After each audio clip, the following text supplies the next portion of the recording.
के होश उड़ गए। धरा ने देखा कि उसकी सासू माँ के पीछे एक जवान औरत की धुंधली परछाई खड़ी थी। उसकी आंखों की जगह काले गहरे गड्ढे थे।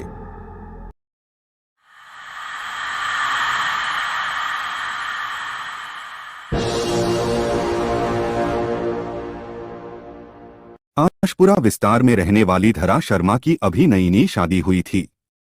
शादी के 7 से 8 दिन बाद ही पति दिलीप को ऑफिस के काम से 1 हफ्ते के लिए दुबई जाना पड़ा।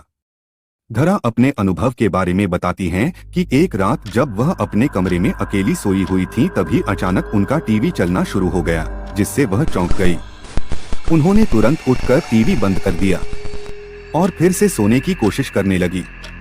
थोड़ी देर बाद उन्हें महसूस हुआ कि उनकी बगल में बिस्तर पर कोई लेटा हुआ है। टीवी की अपने आप चलना और फिर किसी की मौजूदगी का एहसास होना घर में अकेली लेटी महिला को डरा देने के लिए काफी था। धरा जिस करवट लेटी थी उसी करवट लेटी रही। उन्हें समझ नहीं आ रहा था कि करें तो क्या करें। खुद को समझाने के लिए उन्होंने सोचा कि शायद ये उनका वहम होगा, लेकिन थोड़ी देर बाद उन्हें फिर से वही अनुभव हुआ कि जैसे बिस्तर का गद्दा दब रहा हो और बगल में लेटकर कोई करवट बदल रहा हो। इस एहसास से धरा के तो रोंगटे खड़े हो गए। वह समझ नहीं पा रही थी कि यह सब हो क्या रहा है।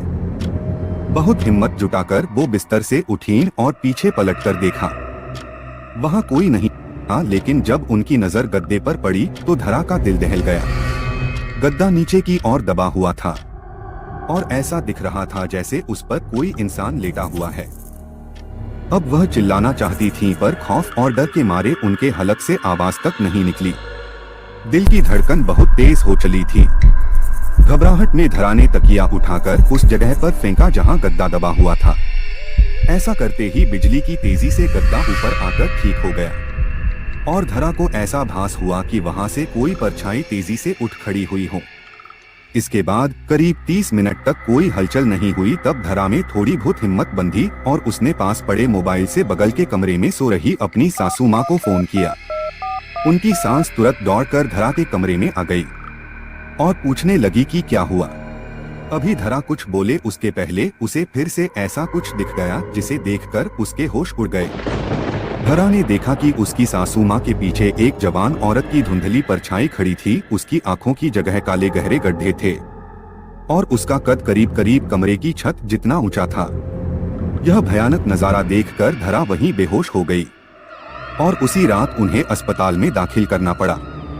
डॉक्टर ने कहा कि डर के मारे उन्हें लो ब्लड प्रेशर की शिकायत हो चुकी है। धरा के ससुराल वाले वह मकान छोड़ने को राजी नहीं हैं, इसलिए धरा आज भी अपने मायके रहती हैं। क्या था इस भुखा घटना के पीछे का कारण? धरा के पति दिलीप की पहले भी एक शादी हो चुकी थी और उसके ऊपर दहेज की लालच में पहली पत्नी को जहर देकर मारने का मुकदमा भी चल रहा था। बदनामी के कारण दिलीप अपनी मां के साथ एक नए घर में आकर रहने लगा था, जबकि उसके पिता अभी भी पुराने घर की देखभाल कर रहे थे। धरा के परिवार वालों को शादी से पहले ये बात पता नहीं चल पाई, लेकिन इस भुता घटना के बाद जब धरा ने दिलीप को आपबीती सुनाई तो उसने पहली पत्नी का राज खोला। हालांकि उसका कहना था कि पत्नी को उसने जहर नहीं दिया था, बल्कि उसने खुद ही जहर खाकर जान दी थी। अदालत में अभी भी ये मामला लटका हुआ है।